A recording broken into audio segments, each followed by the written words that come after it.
Yo, what's up, guys? It's Noah here breaking down the NBA slate on Draftkings and Yahoo for Thursday, December the 12th. We got another four-gamer for this Thursday. I'm pretty sure we had a four-game slate last Thursday. This one's definitely going to be a tough slate. I mean, there's studs to pay up for, but there's really no value, at least as of when I'm recording this video on Wednesday night. There are some potential injuries that we'll go over real quickly. You do have Jamal Murray questionable, but it seems likely that he's going to play. I believe he did come out and say that he's going to play. I think he posted on his Instagram that he's playing. Gordon Hayward got hurt Wednesday night and did not return to the game with, I think it was a face injury, which is pretty tilting because I had a decent amount of Gordon Hayward on Wednesday night. But he got hurt, didn't return, so with it being a back-to-back for the Celtics, maybe he could miss this game. Marcus Smart didn't play Wednesday night, so we'll have to see if he plays Thursday night. And then Paul Millsap is also questionable for Denver. So those are like the four injuries we need to watch heading into this slate, at least as of Wednesday night. There maybe could be some more injuries pop up on Thursday. But I mean, if all those guys play, there really is no value to go to. If those guys are out, like if Paul Millsap's out, that's going to open up Jeremy Grant as a value. If Jamal Murray somehow doesn't play, I mean, that's going to open up Monte Morris as a value. If Gordon Hayward's out and Marcus Smart's out, then maybe we could consider somebody like Brad Wanamaker. So it's just kind of a wait and see for now. Right now, I'm liking a lot of the mid-range options just because we don't have much value. I'm not including Luka Doncic into my core, which is scary to not have Luka in the core on a four-game slate, but it's really hard to get him into your lineup and feel good about the rest of your lineup, depending on what kind of value we get. Now, if we get some value on Thursday, then obviously that'll change, but we'll take a position-by-position look at this four-game slate, go through each position. I'll hit on the plays that stand out to me the most. We will build out an early core. These are 5 players that stand out to me on DraftKings and Yahoo.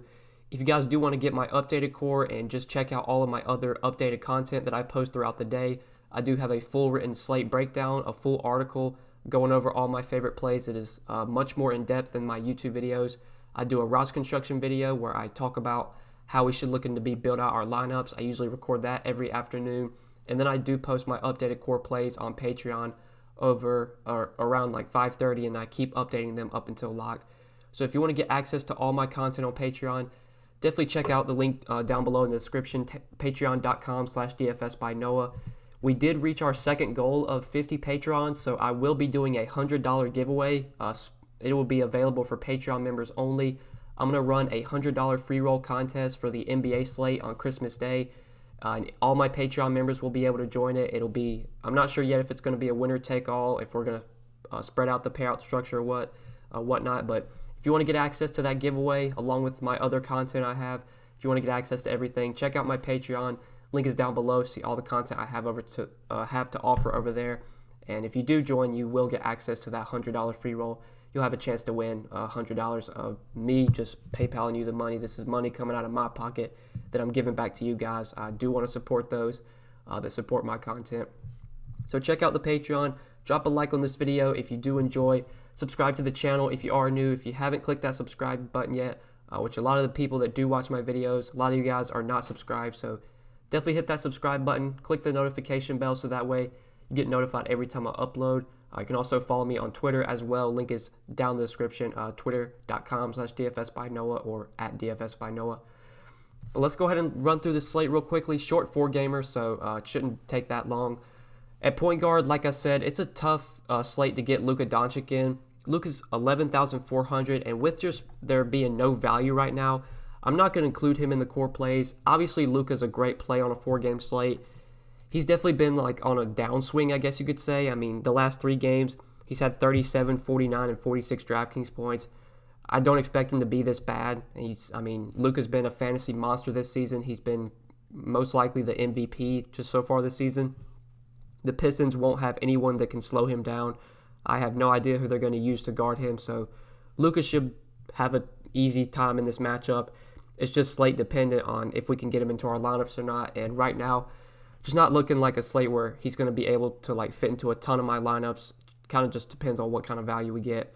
So I'm looking to the mid-range at point guard, and I really like Kemba Walker today. Kemba Walker, I don't think is someone like I've played much at all this season, but this is definitely a slate where I feel like I'm going to have a lot of exposure to him. 7,700 on DraftKings, $34 on Yahoo. I really like that price tag on Yahoo, given that he's $5 cheaper than Ben Simmons, $6 cheaper than Damian Lillard. He's over $20 cheaper than Luka Doncic. Definitely like Kemba over there. So if we just look at his race this season, you can take we could take like Gordon Hayward and Marcus Smart off the floor because there's a chance that they miss this game. So if we take Hayward off, take Marcus Smart off, and run the numbers, there's two pretty drastic beneficiaries here.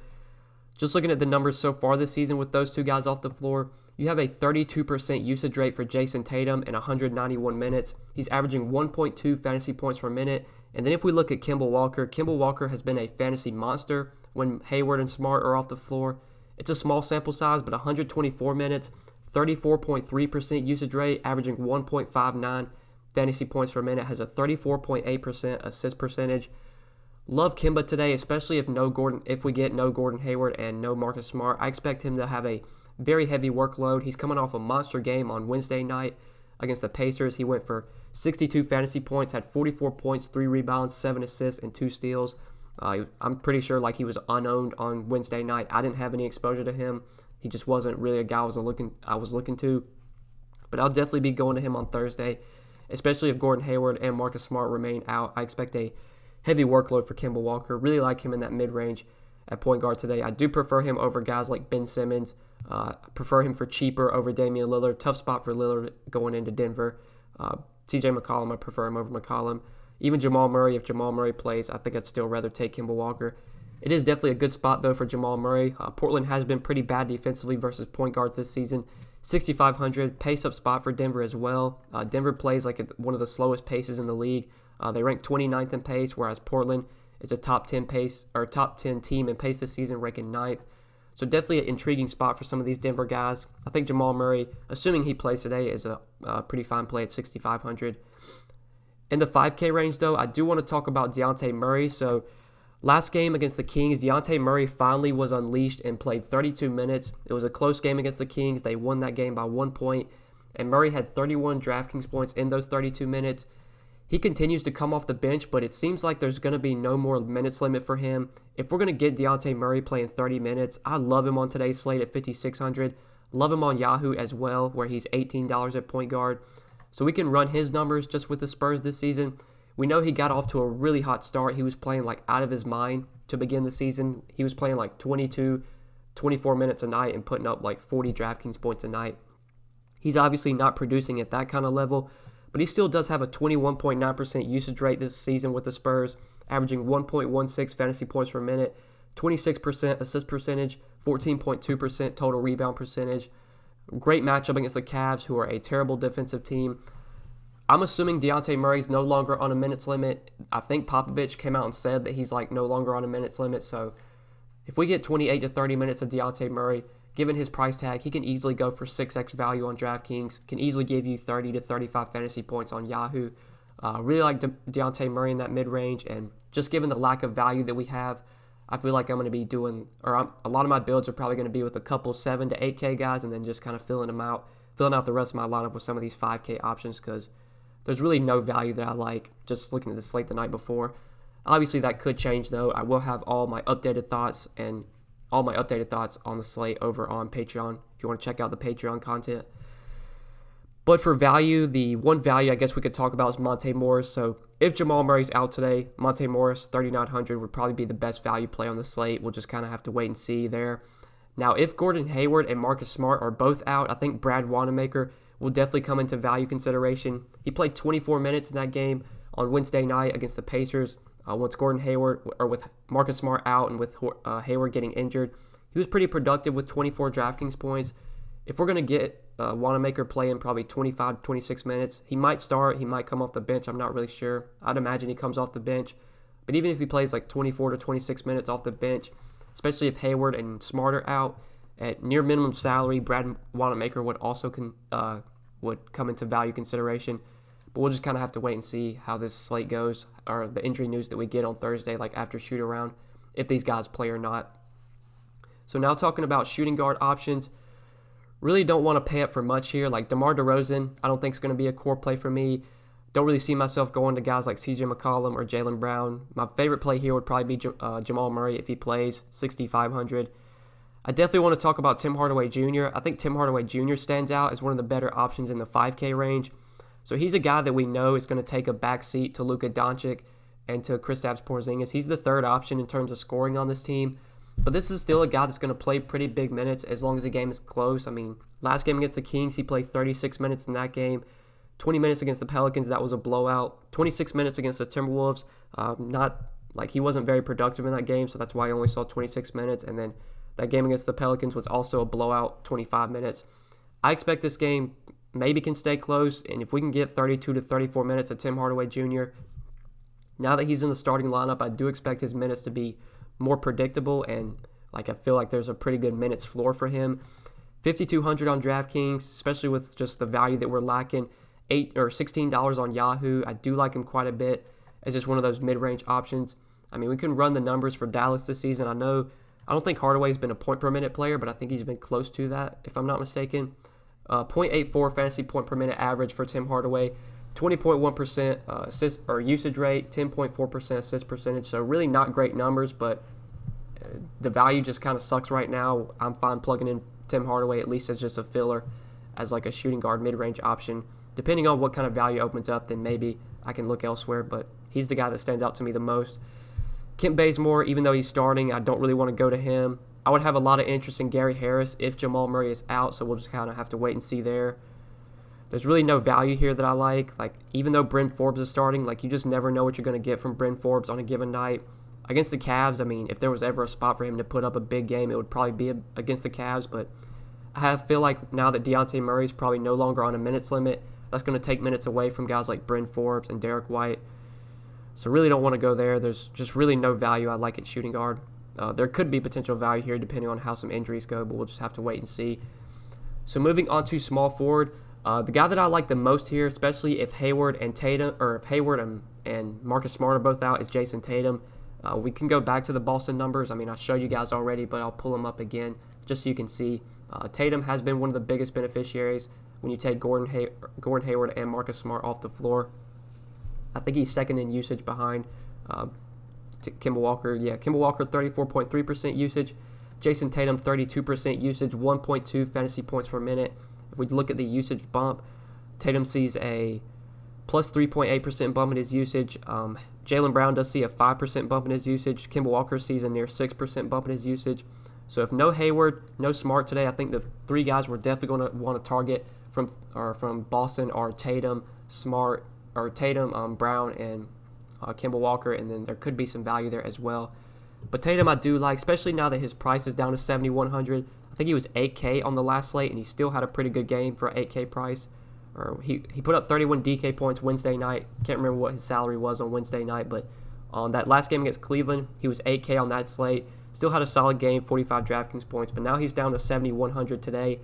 Tatum would definitely project pretty well for his salary, especially if Gordon Hayward's out. So I like him in that mid-range, and he's probably my favorite mid-range small forward. Jaylen Brown obviously would benefit as well, 6,600.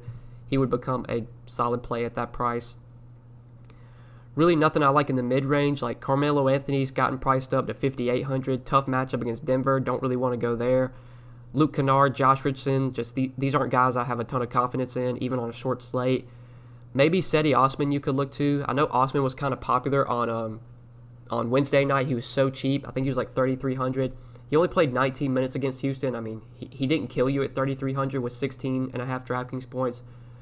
On a back-to-back, I mean, there's a chance he doesn't play big minutes. His minutes are just going to be so hard to predict on a given night. It was finally a competitive game for the Cavs on Wednesday night, and Cedi Osman still only played 19 minutes. I mean, I guess you can go there as a punt value play. It's probably not something I'd be doing, but I guess he's at least a viable option. But that's really it for small forward. This position kind of sucks. You can play Tim Hardaway here. I'll probably be looking to the Boston guys, depending on how those injuries shake out. Unless we get some value, I don't think I'm going to be able to pay up for Luka much at this position. So let's go ahead and move on to power forward. Looking at power forward, you got the guys I've already talked about from Boston that I do like, Jason Tatum. Blake Griffin, Kristaps Porzingis, both of them feel a little bit underpriced today, but they just have not been that good this season. I mean, Blake Griffin, he had one big game against the Pacers where he went for 42 DraftKings points. Since then, he's been under, I think 30. He's been under 38 DK points in every single game. Griffin needs to get you 40 DraftKings points to be a good tournament play at this price to get tournament value. Like, in order for me to feel bad about not having Blake Griffin, he'd have to go for like 45 DraftKings points. And Blake Griffin he's just not showing the upside this season. He's not been that good. I don't really want to go to him on today's slate. Porzingis I'd have more interest in. I'd prefer him over Griffin, but he's also really been struggling recently. I mean, this is a fine matchup against Detroit. I mean, just as a price play, I think Porzingis is a guy you could look to, but I think I'd prefer to go to Kevin Love. I mean, Kevin Love's 6,200 on DraftKings. He's still pretty cheap. We finally got him playing 32 minutes. He played 32 minutes on Wednesday night against Houston, had a pretty solid game, 37 DraftKings points.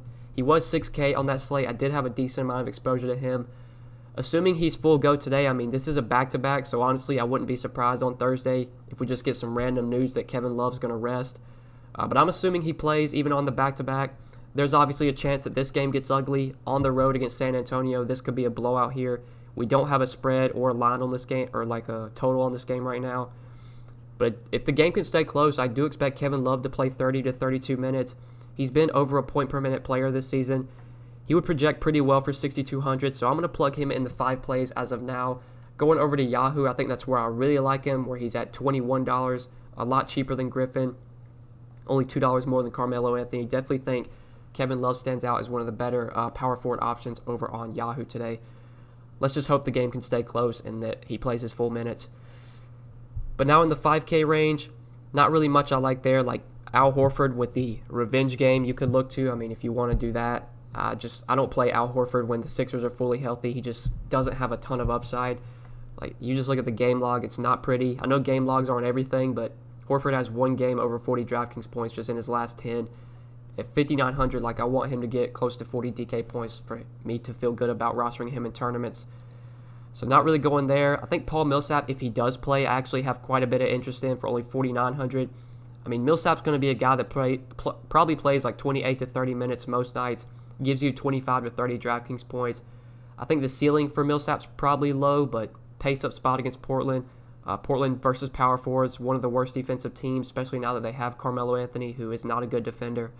It's definitely a good spot for Paul Millsap. I will have some interest in him at 4,900 if he can play today. And obviously, if he is out, that would open up Jeremy Grant, who is really, really cheap. Jeremy Grant, 3,900 on DraftKings. He'd probably be one of the best value plays on the slate as well if Paul Millsap's out. He's been splitting the power forward minutes with Millsap this season.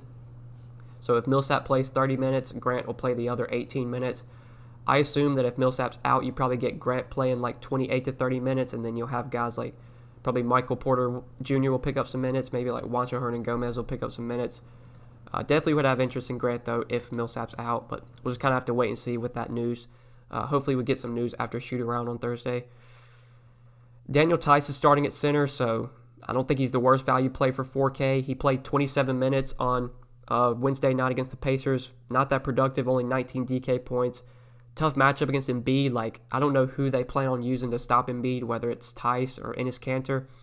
When they faced the Pacers, or when they faced the Sixers earlier this season, Tice only played 9 minutes. I don't think Tice was a starter back then. I think they started Enes Kanter.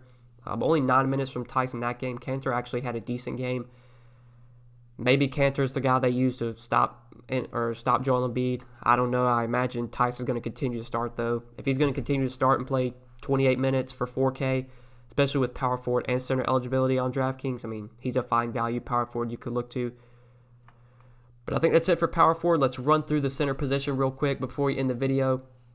So I'd say center, like most nights, is probably one of the deeper positions. I think center and point guard are probably the deepest positions today.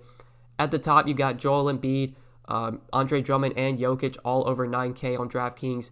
Drummond against the Mavericks, Embiid against Boston, and then you got Jokic against Portland. So between these three guys, I think it's definitely close. Like, they're all pretty closely priced. Just a $600 difference between Drummond and Jokic. Just a $100 difference between Drummond and Embiid. Right now, I'm leaning Nikola Jokic at 9K. He just really stands out to me against Portland. This Portland team has struggled on the boards this season, just in terms of like rebounds allowed, defensive rebounds allowed. And one thing that we'd like to see is that Jokic has played over 30 minutes in 3 straight games, 31, 34, and 33 minutes. He's been better for fantasy as of late as well, 56, 47, and 43 DraftKings points. He's already faced Portland once this season. He had a solid game in limited minutes, only played 23 minutes, but had 40 DraftKings points. I think Jokic can have some success against Whiteside. I did look up on StatMuse, like, Jokic's past performances versus Whiteside. He's had some big games against him. He's had some, like, poor games against him. I'd lean going towards, like, the big game for Jokic here, especially with him performing better as of late. I mean, if you can get to Joel Embiid's a good play as well. This Boston team versus bigs not nearly as good as they have been in the past. Now that they no longer have Al Horford. Embiid only played 23 minutes because of foul trouble. When he faced Boston earlier this season, he had 5 fouls in 23 minutes, but he still put up 43 Draftkings points. So he was still really productive even in the limited minutes earlier this season against Boston. Definitely close between him or Jokic. I think I'm going to lean Jokic for $500 cheaper. On Yahoo, you actually have Jokic for $37, where Embiid is $45, Drummond's $49. I think Jokic is clearly my favorite center to go to on Yahoo at $37. Whiteside, though, at $33 is also a very strong play. Whiteside's firmly in play on DraftKings as well at $8,100. It's probably going to be tough to get them in together, like to get Jokic and Whiteside together. It's probably easier to do on Yahoo, just given how soft the pricing is over there. So I'm probably more likely to get my exposure to Whiteside on Yahoo, but I mean, Whiteside's just been a beast as of late. He's playing big minutes as well. Like, he got 34 minutes against the Kings, 32 minutes against the Lakers, 32 against OKC, only 26 minutes last game against the Knicks, but that game was a blowout. If we're going to get 32 to 34 minutes of Whiteside with how productive of a player he is, just in terms of double-double potential, can easily get you a double-double. He can block a ton of shots. He had some success against Jokic earlier this season, 26 minutes, 43 DraftKings points. Projecting Whiteside for 32 minutes here probably projects him for about 50 DraftKings points. 8,100, firmly in play as well, and I do like him a lot. Honestly, think my two favorite spin-up centers are probably Jokic and Whiteside in that late-night game. I'd probably slightly prefer them over Drummond and Embiid, especially when you factor in the savings, and at least as of now, we're going to need those savings with the lack of value. But just other centers we could look to, I mean, there's really not much I like. I don't see myself playing much of LaMarcus Aldridge today. I would just try and get up to Whiteside, try and get up to Embiid, try and get up to Jokic. Thompson, Porzingis, Horford, don't really have much interest in. Not really going to Jakob Poeltl, especially with Aldridge healthy. Paul Millsap's the guy that I would play here, but we'll just have to keep an eye on his status if he's able to go. I did mention Daniel Tice, who you could use as a punt value center. Jeremy Grant would become a play if Paul Millsap's out. Enes Kanter he was the guy that they used against Embiid last time they played. I'm not sure if Kanter started. I know that was at the beginning of the season. I think that was the first game of the season. I'm not sure if Kanter was the starter back then, but he played 24 minutes, had 22 DraftKings points versus Philly. I mean, right now Tice is the starter, and Tice is getting the most consistent minutes, so he'd be the guy I'd prefer to go to. But if you think Tice gets in foul trouble or maybe struggles to guard Embiid, you could definitely look to Enes Kanter at 3,700, especially since Robert Williams has been out recently. So that's one of their bigs that they don't have that they can give minutes to. So I think we covered center, guys. I think we pretty much talked about everything for this 4-game slate. I know it's going to be a shorter video than normal, but really not much to talk about. I think we pretty much hit on everything. If you guys want to get all my updated content, all my full in-depth content, you can check out everything I have to offer over on Patreon. Remember that if you do join one of my Patreon packages, you will get invited to our $100 free roll contest that I'll be running on Christmas Day. For the Christmas Day NBA slate, you have a chance at winning $100 coming out of my pocket.